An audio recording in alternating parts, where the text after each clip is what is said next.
कहानियाँ हिंदी। गर्मियों का मौसम होने के कारण खेती का कोई काम नहीं है। गांव के तालाब के तल पर पानी कम हो जाने से मछलियों का शिकार जोरों पर चल रहा है। गांव के छोर पर एक बड़े पीपल के पेड़ के नीचे छोटा सा बाजार लगा हुआ है। सुबह का समय, आसमान से जैसे अंगारे बरस रहे हों। अब इस साल वैसाख बहुत ज्यादा बढ़ गया है। सुबह सुबह ही जब ऐसी उमस हो रही है तो दोपहर तक न जाने क्या स्थिति होगी। शांतम्मा, ओ शांतम्मा, जरा ठंडा पानी दोगी? गला सूख रहा है। शांतम्मा अंदर से आते हुए, ये लीजिए, अभी अभी घड़े से निकाला है। हमेशा देखें तो उस पंखे के साथ कुश्ती ही लड़ते रहते हैं क्या? जरा ठंडी रागी की छाछ पीजिए, जान में जान आ जाएगी। रमैया पानी पीते हुए, कितना सुकून मिला। उस घड़े का पानी तो अमृत है। हाँ शांतम्मा, आज मंगलवार है ना? गांव के छोर पर पीपल के पेड़ के नीचे किष्टप्पा ने मछली बाजार लगाने को कहा था, याद है? याद क्यों नहीं रहेगा। सुबह गौरम्मा ने भी बताया था। नाले में पानी कम हो गया है ना, लेकिन मैंने सोचा कि हमें क्या करना है। इस धूप में बाजार तक जाना क्या जरूरी है? यही मेरा संदेह था। हमें क्या करना है कहने से कैसे चलेगा। गर्मियों की दोपहर के समय मछली के शोरबे के टुकड़े का टुकड़ा चबाकर खाने का मजा ही कुछ और है। जैसी आपकी मर्जी, लेकिन वो किष्टप्पा जो दाम बताए उसी दाम पर दे देने वाला इंसान नहीं है। जरा डटकर मोल भाव करना होगा। अपने दोस्त रंगैया को भी साथ ले जाइए, दोनों मिलकर मोल भाव कर सकते हैं। वो रंगैया तो बातों में उलझाकर दाम कम करवा देता है। मुझे पता है कि मेरी पत्नी के पास हमेशा ऐसा एक आपातकालीन कोष होता ही है। ये तुम्हारी बचत की महिमा है। ठीक है, मैं जाकर रंगैया को आवाज देकर आता हूँ। जाने से पहले वो साफा ठीक से बांध लीजिए। धूप सिर पर लगेगी तो फिर सिरदर्द से छटपटाने लगेंगे। रमैया पैदल चलते हुए रंगैया के घर जाता है। वहाँ रंगैया अपनी बहू लक्ष्मी से बात कर रहा है। दोनों चबूतरे पर चटाई बिछाकर बैठे हैं। ओए रंगन्ना, अभी तक घर में ही हो? बाहर दुनिया मछलियों के लिए दौड़ी जा रही है और तुम अभी तक यहीं बैठे हो क्या? हाँ रमैया, बैठो। देखिए ये धूप। मेरी बहू लक्ष्मी को ये उमस बिल्कुल बर्दाश्त नहीं हो रही है। शहर से आई लड़की है ना, यहाँ पंखों से हवा झलने की उसे आदत नहीं है। ऐसा कुछ नहीं है ससुर जी। यहाँ की साफ हवा शहर में कहाँ मिलती है? वहाँ तो सब तरफ धूल और धुआं है। यहाँ पेड़ों की छांव में जो सुकून है वो और कहीं नहीं मिल सकता। प्रणाम रमैया दादाजी, आप कैसे हैं? कैसी हो लक्ष्मी बेटी? तुम्हारी पढ़ाई कैसी चल रही है? ऊंची पढ़ाई पढ़कर हमारे गांव का नाम रोशन करना है, समझे? सब बहुत अच्छा है दादाजी। तब तक इस गांव की ठंडक और आप सबका प्यार अनुभव करने की इच्छा है। यहाँ के लोगों के बात करने का तरीका मुझे बहुत पसंद है। ठंडक कहाँ है बेटी? अभी देखो रमैया आया है। ये पक्का मछली बाजार के लिए ही निकला है। रमैया, तुम्हारा चेहरा देखते ही मैं समझ गया था तुम मछली के शोरबे के ही ध्यान में हो ना। तुमने बिल्कुल सही पहचाना रंगन्ना। किष्टप्पा ने नाले में मछलियां पकड़ी हैं। शांतम्मा भी पकाने के लिए तैयार बैठी है। चलो चले, ताजी मछलियां मिल जाएंगी। ससुर जी, क्या मैं भी आ सकती हूँ? देखना चाहती हूँ कि हमारे गांव का बाजार कैसा होता है। उस पीपल के पेड़ के नीचे होने वाली वे बातें सुनना चाहती हूँ। क्यों नहीं आ सकती बेटी? वो छाता ले लो, सिर पर धूप नहीं लगेगी। रमैया, चलो हम चलते हैं। रास्ते में कुछ देर पुराने दिनों की बातें कर लेंगे। हाँ रंगन्ना, मुझे उस 60वें साल की याद आ रही है जब बारिश नहीं हुई थी और तालाब के तल से मछलियां पकड़ी थी। तब हम सब छोटे बच्चे थे। तीनों पैदल चलते हुए गांव के छोर पर स्थित पीपल के पेड़ के नीचे पहुंचते हैं। वहां सीतम्मा दादी मछलियों की टोकरियों के सामने बैठी है। किष्टप्पा तालाब के किनारे से और भी मछलियां पकड़कर लाकर ढेर लगा रहा है। लोग धीरे धीरे आ रहे हैं। आइए बाबू आइए, ताजी मछलियाँ अभी अभी नाले में से निकाली हैं। अरे ओ किष्टप्पा, इतना चिल्ला क्यों रहा है? पूरे गांव को पता है कि तेरी मछलियाँ ताजी हैं। गला बैठ जाएगा, देख लेना। ये देख गौरम्मा, इस धूप से तेरी भिंडी भी मुरझा गई है। देख, थोड़ा पानी छिड़क दे, तभी ताजी दिखेंगी। हाँ सीतम्मा दीदी, सुबह ही खेत से तोड़ी थी, लेकिन इस धूप से ऐसी हो गई, पानी छिड़क ही रही हूँ। ये देखो लक्ष्मी बेटी आई है, देखो कितनी सुंदर लग रही है। शहर जाने के बाद भी हमारी संस्कृति नहीं भूली। प्रणाम गौरम्मा जी। सीतम्मा दादी, आज आपका बाजार बहुत रौनक वाला लग रहा है। आना ही चाहिए बेटी। ये तो हमारा भाग्य है कि आज शहर की चंदी यहाँ आई है। क्यों बेटी, उन मछलियों को देखो, ये तुम्हारे शहर में मिलने वाली मछलियों जैसी नहीं है। ये सीधे नाले से आई हैं। खाओगे तो स्वाद जुबान पर चढ़कर रह जाएगा। अच्छा अच्छा, सीतम्मा दादी, हमारे लिए अच्छे टुकड़े देखकर एक आधा सेर तौल दो। दाम तो बस जायज ही लगाना, समझे? रमैया बाबू, क्या तुम्हें नहीं पता? क्या मैं तुमसे ज्यादा पैसे लूंगी? लेकिन इस किष्टप्पा की मेहनत भी तो देखनी होगी ना। वो रात भर बिना आंख झपकाए किनारे पर बैठा रहा। हाँ बाबू, रात भर उस नाले में भीगते हुए बैठा रहा। सांप होंगे या बिच्छू होंगे, इसका डर होने पर भी आप सबको ताजी मछलियां पहुंचाने के लिए ही। किष्टप्पा, ये देख, उस टोकरी में जो मछलियां हैं वे बहुत छोटी हैं। थोड़ी बड़ी वाली डाल। आज मुझे अपनी बहू के लिए अच्छा खाना बनवाना है। गांव के मुखिया सुरैया जी कंधे पर अंगोछा डाले हुए गंभीरता से चलते हुए आते हैं। उनके चेहरे पर शांति है। सब लोग खड़े होकर उन्हें सम्मान देते हैं। क्यों रमैया, बाजार कैसा चल रहा है? सब कुशल मंगल है ना? धूप परेशान तो नहीं कर रही है? प्रणाम सुरैया जी, सब कुशल है। बस ये धूप ही थोड़ी परेशानी पैदा कर रही है। तालाब सूख रहे हैं, ये देखकर डर लग रहा है। हाँ, मैं भी इसीलिए आया हूँ। अभी अभी तालाब का किनारा देखकर आ रहा हूँ। पानी बहुत कम हो गया है। अगर हम अभी से सचेत नहीं हुए तो पशुओं के लिए पानी मिलना मुश्किल हो जाएगा। सच है सुरैया जी, हमारे गांव के पश्चिमी कुएं में भी पानी खींचने पर मिट्टी आ रही है। क्या उसकी गाद निकलवाने का कोई प्रबंध करेंगे? हम सब मिलकर काम करने के लिए तैयार हैं। मैं भी यही सोच रहा हूँ रंगैया। अगले हफ्ते गांव की चौपाल पर सबको बुलाकर बात करूंगा। बेटी लक्ष्मी, तुम कैसी हो? शहर में तुम्हारे पिताजी कैसे हैं? उनकी नौकरी कैसी चल रही है? मैं ठीक हूँ दादाजी। पिताजी ने भी कहा था कि मैं आपको उनकी तरफ से याद करूं। आपकी सलाह उन्हें बहुत पसंद आती है। जानकर खुशी हुई। शहर जाने के बाद भी तुम्हारे पिताजी हमारे गांव को नहीं भूले। वे बहुत सुसंस्कृत व्यक्ति हैं। ठीक है सीतम्मा, मेरे लिए भी कुछ मछलियां अलग रख देना। शाम को मेरा लड़का आकर ले जाएगा। और सुनो गौरम्मा, थोड़े बैंगन भी दे दो।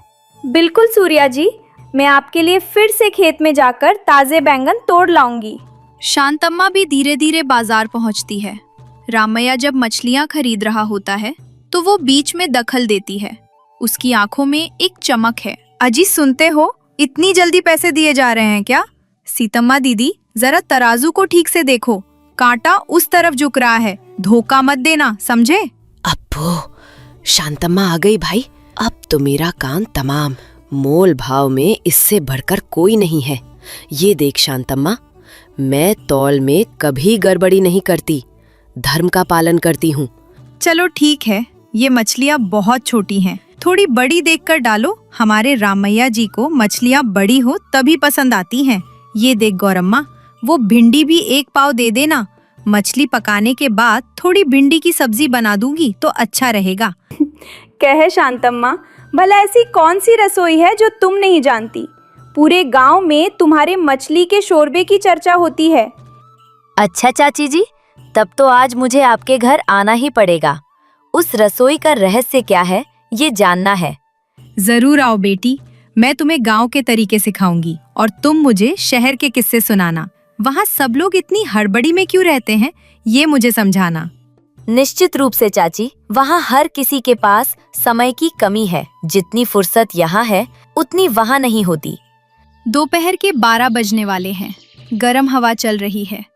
सब लोग उसी बरगद के पेड़ की छांव तक ही सीमित हो जाते हैं। सब लोग यहीं बैठिए। किष्टप्पा, जरा उस प्याऊ से पानी ले आओ, सब लोग पीते हैं। सुरैया जी, आपको याद है एक बार ऐसे ही कड़ी धूप पड़ी थी। तब हमारे गांव में बिना किसी जाति पाति के भेद के सबने मिलकर तालाब की गाद निकाली थी। मैं कैसे भूल सकता हूँ रामैया। उस समय लोगों के बीच का प्यार ही कुछ अलग था। भूख लगने पर किसी भी घर जाकर खाना मांग लेते थे। अब परिस्थितियां बदल रही हैं। हाँ सुरैया जी, उन दिनों हम रात के समय चौपाल पर बैठकर पुराण सुना करते थे, हरि कथा और बुरुक सुनते हुए समय बिताया करते थे। अब सब लोग घरों तक ही सीमित हो रहे हैं।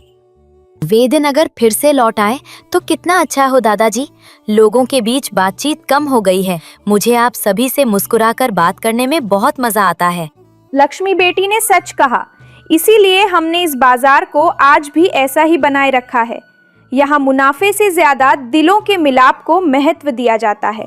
हाँ बेटी, ये बाजार ही हमारी दुनिया है, यही हमारा जीवन है। ये बरगद का पेड़ हमें आश्रय देता है। धीरे धीरे हवा का रुख बदल रहा है। धूप का असर थोड़ा कम हो रहा है। पक्षियों ने फिर से चहचहाना शुरू कर दिया है। किष्टप्पा, ये ले तेरी मेहनत की कमाई। इसे सावधानी से ले जाकर अपनी माँ को दे देना। बीच में कहीं गलत कामों में खर्च मत कर देना। ठीक है दादी, मैं चल रहा हूँ। कल सुबह फिर से नाले पर जाकर और भी मछलियाँ पकड़ लाऊंगा। ठीक है शांतम्मा, चलो। रंगन्ना, तुम भी चलो। आज हमारे घर ही खाना खाते हैं। 4 लोग मिल जाएं तो उस स्वाद की बात ही कुछ और है। नहीं रामैया, लक्ष्मी के लिए मुझे भी घर पर खाना बनवाना है। इस बच्ची को भी अपने हाथ के बने खाने का स्वाद चखाना है। कल शाम को फिर चौपाल पर मिलते हैं। लक्ष्मी बेटी, भूलना मत, शाम को आना। मैं तुम्हें वो मछली का शोरबा जरूर भिजवाऊंगी। गर्मा गर्म चावल के साथ खाने का मजा ही कुछ और है। जरूर चाची जी, आप सबका बहुत बहुत धन्यवाद। आज मुझे बहुत सी नई बातें पता चली। गांव क्या होता है ये आज समझ में आया। जाओ बेटी, सावधानी से जाना। धूप अभी पूरी तरह कम नहीं हुई है। छाता लगा लेना लक्ष्मी। रामैया और शांतम्मा पैदल चलते हुए जा रहे हैं। देखा आपने, वो लक्ष्मी बेटी कितनी शालीन और संस्कारी है। शहर में पढ़ने के बाद भी गांव की मर्यादाएं नहीं भूली। यही तो हमारे गांव की महानता है शांतम्मा। हवा में जो ठंडक है, वैसी ही मिठास अगर लोगों के दिलों में भी बनी रहे तो काफी है। ये मछली बाजार सिर्फ खरीद बिक्री की जगह नहीं है। सच कहा आपने।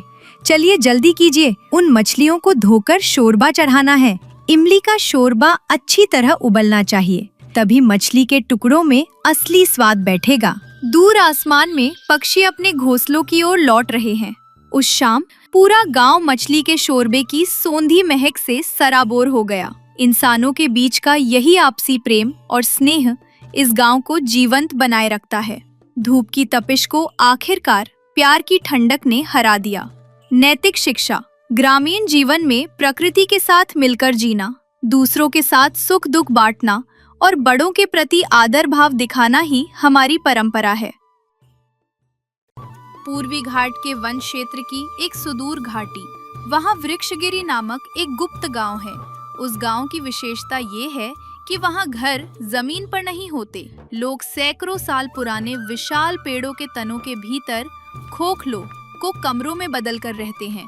प्रकृति को ईश्वर मानने वाले इन ग्रामीणों की जीवन शैली आसपास की दुनिया के लिए एक आश्चर्य है। इस गांव में बिजली नहीं है और ना ही वे आग का उपयोग करते हैं। वे केवल प्राकृतिक रोशनी और गर्मी के साथ रहते हैं। भवानी शंकर शांति से आकाश की ओर देखते हुए, हे वृक्ष देवताओं को प्रणाम। चैत्र मास की ये सुबह की ठंडी हवा हमारे प्राणों में नया उत्साह भर रही है। जमीन के ऊपर नहीं बल्कि अपनी कोख में हमें छुपा कर रखने के लिए हम हमेशा तुम्हारे ऋणी रहेंगे। देखो सत्यम्मा, आज जब कोहरे की चादर हट रही है तो ये पेड़ स्नान कर सजी धजी देवियों जैसे लग रहे हैं ना। सत्यम्मा भीतर से बांस के गिलास में हरा काढ़ा लाते हुए, हाँ जी, इन पेड़ों के भीतर सोने पर ऐसा लगता है जैसे माँ की गोद में सोए हों। सुना है बाहरी दुनिया में घरों के लिए पहाड़ों को तोड़ा जा रहा है, लेकिन हम इन पेड़ों के आश्रय में कितने सुख से हैं। ये लीजिए, पेड़ की जड़ों से निकलने वाले शुद्ध जल से बना जड़ी बूटियों का पेय। शिवा वहाँ आता है। उसने बांस की एक बड़ी टोकरी उठा रखी है जिसमें हरी पत्तियाँ, गिरे हुए फल और कुछ चमकदार फूल हैं। बड़े बाबूजी, आज सुबह मैंने हमारे पेड़ों से गिरे हुए फल और मेवे इकट्ठा किए हैं। ये वृक्षवासी द्वारा हमें दिया गया प्रसाद है। इन पेड़ों की छाल की नमी हमें गर्मियों में भी ठंडक देती है। शहर में लोग पंखे और कूलर के लिए परेशान रहते हैं। यहाँ आए तो उन्हें पता चलेगा कि प्रकृति की शीतलता क्या होती है। हाँ शिवा, लेकिन याद रखना, हमें अपने स्वार्थ के लिए एक भी हरी टहनी नहीं काटनी चाहिए। जो गिर गया है हमें वही स्वीकार करना चाहिए। प्रकृति को हम जो सम्मान देते हैं वो बदले में हमें जीवन देती है। यही हमारे वृक्षगिरी का धर्म है। कुछ दिनों बाद गांव की सीमा पर धर्माराव और सिंघाचलम उतरे। धर्माराव के हाथ में एक पुराना टेप और एक डायरी है। धर्माराव पेड़ों को देखकर दंग रह गया। सिंघाचलम, जरा उस पीपल के पेड़ को देखो। उसका व्यास कम से कम 20 फीट होगा। एक एक पेड़ 100 टन ए ग्रेड लकड़ी देगा। अगर मैं इस गांव के इन 100 पेड़ों को काट दूं तो मेरा व्यवसाय करोड़ों रुपयों तक पहुंच जाएगा। यहाँ के लोग पागल हैं जो इन सोने जैसे पेड़ों के भीतर घर बनाकर भिखारियों की तरह रह रहे हैं। सिंहाचलम डरते हुए चारों ओर देखते हुए, अरे मालिक, इन पेड़ों को देखकर न जाने क्यों रोंगटे खड़े हो रहे हैं। ये केवल पेड़ नहीं हैं, वन देवताओं जैसे लग रहे हैं। पत्तियों की हलचल देखकर ऐसा लगता है जैसे वे हमारी बातें सुन रहे हों। वैसे सुना है यहाँ आग नहीं जलाते। ये लोग खाना कैसे बनाते होंगे? धुआं भी नहीं निकलता। अगर मुझे भूख लगी तो मेरा क्या होगा बाबू? ओ मूर्ख, वो खाना बनाए या ना बनाए, तुझे उससे क्या? हमें ये लट्ठे चाहिए। पहले गांव के मुखिया भवानी शंकर से मिलते हैं और कोई झूठ बोलकर इस जंगल पर कब्जा कर लेते हैं। उन्हें खूब सारा पैसा लालच के तौर पर देंगे। पैसा देखकर कोई भी इंसान झुक जाता है। चलो। भवानी शंकर के घर के चबूतरे पर धर्माराव और सिंहाचलम बैठे हैं। वो चबूतरा भी एक विशाल बरगद की जटाओं के बीच स्वाभाविक रूप से बना है। बड़े बाबूजी, आपका गांव बहुत पिछड़ा हुआ है। 1990 के दौर में भी इस तरह पेड़ों के अंदर रहना क्या है? मैं आपके लिए पास में सीमेंट के घर बनवा दूंगा, सड़कें बनवाऊंगा। बदले में ये पुराने पेड़ मुझे दे दीजिए। ये बहुत साल पुराने हैं, कभी भी गिरकर आपकी जान को खतरा हो सकता है। सोचिए, मैं सभी ग्रामीणों को आधा धन दूंगा। भवानी शंकर धीमे से मुस्कुराते हुए, धर्माराव जी, आपको ये केवल लकड़ी के टुकड़े लग रहे हैं क्योंकि आप इन्हें व्यापारिक नजर से देख रहे हैं, लेकिन हमारे लिए ये हमारे पूर्वज हैं। हमारे दादा परदादा इन्हीं पेड़ों के भीतर जन्मे और यहीं अपना जीवन पूरा किया। हमारी सांस और हमारा प्राण ये वृक्ष ही हैं। आप धन देने की बात कर रहे हैं, पर क्या प्राण जाने पर धन उसे वापस ला सकता है? घर गिर जाए तो फिर बनाया जा सकता है, पर एक पेड़ मर जाए तो उसे पुनर्जीवित करने के लिए हमारा 100 साल का जीवन भी कम पड़ेगा।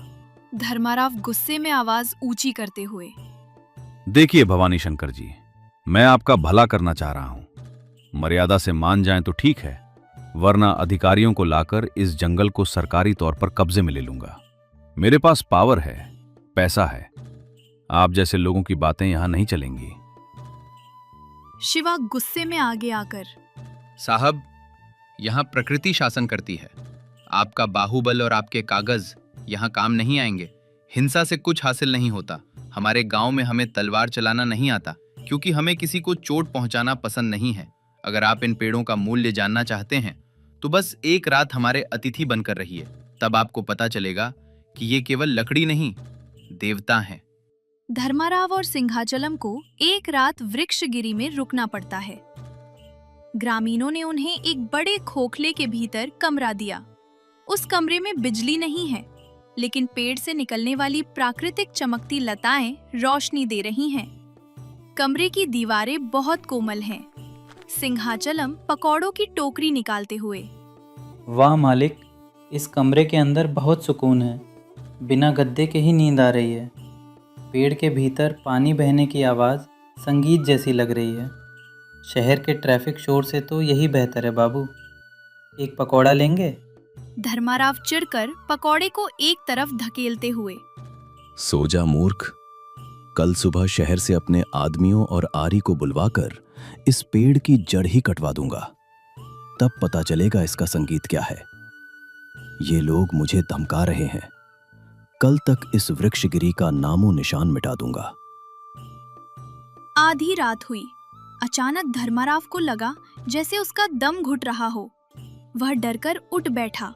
उसे लगा जैसे कमरे की हवा थम गई है। उसने खिड़की के पास जाकर देखा। बाहर सभी पेड़ एक दूसरे से बात करते हुए अजीब सी आवाजें निकाल रहे थे। हवा तेज चल रही थी। धर्माराव को अपने बचपन की घटनाएं, अपने स्वार्थ के लिए काटे गए हजारों पेड़ और उन पेड़ों से गिरे आंसू याद आने लगे। धर्माराव कमरे से बाहर भागा। अंधेरे में वह जंगल का रास्ता भटक गया। उसे लगा जैसे बड़े बड़े पेड़ों ने उसे चारों ओर से घेर लिया है, पर किसी पेड़ ने उसे छुआ नहीं। कोई हिंसा नहीं हुई, केवल उसके मन की अशांति उसे डरा रही थी। वह एक बड़े गड्ढे में फिसलकर गिर पड़ा। वह कीचड़ का गड्ढा नहीं था, बल्कि सालों से गिरी हुई पत्तियों का ढेर था। बचाओ, मुझे बचाओ, कोई मुझे पकड़ रहा है। ऐसा लग रहा है जैसे ये पेड़ मुझे निगल जाएंगे। मैंने गलती की, मैं इन पेड़ों को नहीं काटूंगा, मुझे छोड़ दो। सिंहाचलम, कहाँ है तू रे? वहाँ भवानी शंकर, सोमुलू और शिवा जादुई रोशनी वाली लालटेन लेकर आए। उन्होंने धर्माराव की हालत देखकर दया की। शिवा ने धीरे से धर्माराव को हाथ देकर ऊपर उठाया। कहीं भी चोट नहीं लगी थी, रक्त की एक बूंद भी नहीं निकली थी। धर्माराव जी, प्रकृति हमें कभी नहीं डराती। वो केवल हमारे भीतर के अहंकार को आईने की तरह दिखाती है। आपने इन पेड़ों को लकड़ी और लाशों की तरह देखा, इसलिए आपको डर लगा। हम इन्हें जीवन और देवता के रूप में देखते हैं, इसलिए ये हमारे लिए मां की गोद जैसे हैं। प्रकृति को आपकी संपत्ति नहीं, बल्कि आपसे थोड़ा सम्मान चाहिए। अगली सुबह सूरज धीरे से पेड़ों के बीच से झांक रहा है। धर्माराव का चेहरा अब शांत है। उसने अपना टेप, नक्शे और अपनी डायरी जंगल में ही छोड़ दी। बड़े बाबूजी, शिक्षित होने के बावजूद मुझसे कहीं बड़े ज्ञानी आप हैं, जो प्रकृति को प्रेम करते हैं। मुझे समझ आ गया कि इंसान को जीने के लिए बड़े महलों की जरूरत नहीं है, बस अच्छी हवा, ठंडी छाया और शांत मन होना चाहिए। मैंने जो पाप किए हैं, उनके प्रायश्चित के रूप में शहर में मैंने जितने पेड़ काटे हैं, उनकी जगह 10,000 पौधे लगवाऊंगा। साहब, आपको बदलते देखकर मुझे बहुत खुशी हो रही है। इस गांव में साग सब्जी और गिरे हुए फलों के भोजन का जो स्वाद है, वो हमारे होटल के खाने में नहीं है। अब से मैं भी माली बन जाऊंगा। मैंने वे पकौड़े भी प्रकृति को ही दे दिए बाबू। धर्माराव जी, आपका बदलना केवल एक इंसान का बदलना नहीं है, बल्कि प्रकृति के प्रति एक सोच का बदलना है। आप हमारे गांव में कभी भी अतिथि बनकर आ सकते हैं। यहाँ के घर पेड़ों पर बोझ नहीं है, वे पेड़ों के साथ मिलकर जी रहे हैं। वृक्षगिरी में उत्सव का माहौल है। गांव के सभी लोग भवानी शंकर के घर के सामने जमा हुए हैं। कहीं भी आग का उपयोग किए बिना गांव के लोग सूरज की रोशनी से गर्म हुए पानी और प्राकृतिक भोजन का आनंद लेते हुए खुशी खुशी रह रहे हैं। धर्माराव अब गांव के विकास यानी पेड़ों को बचाने में अपनी ओर से मदद कर रहा है। देखा, जो हिंसा से हासिल नहीं हो सका, वो प्रेम से संभव हो गया। बिना तलवार उठाए, बिना खून बहाए, प्रकृति ने एक इंसान का मन बदल दिया। विकास का मतलब पेड़ों को काटना नहीं, बल्कि उनके साथ मिलकर जीना है। यही वास्तविक सभ्यता है। सच है भवानी शंकर, आज वृक्षगिरी की जीत हुई है। धर्माराव ने साबित कर दिया कि जो प्रकृति के आगे झुकता है, वो हमेशा सिर उठाकर जीता है।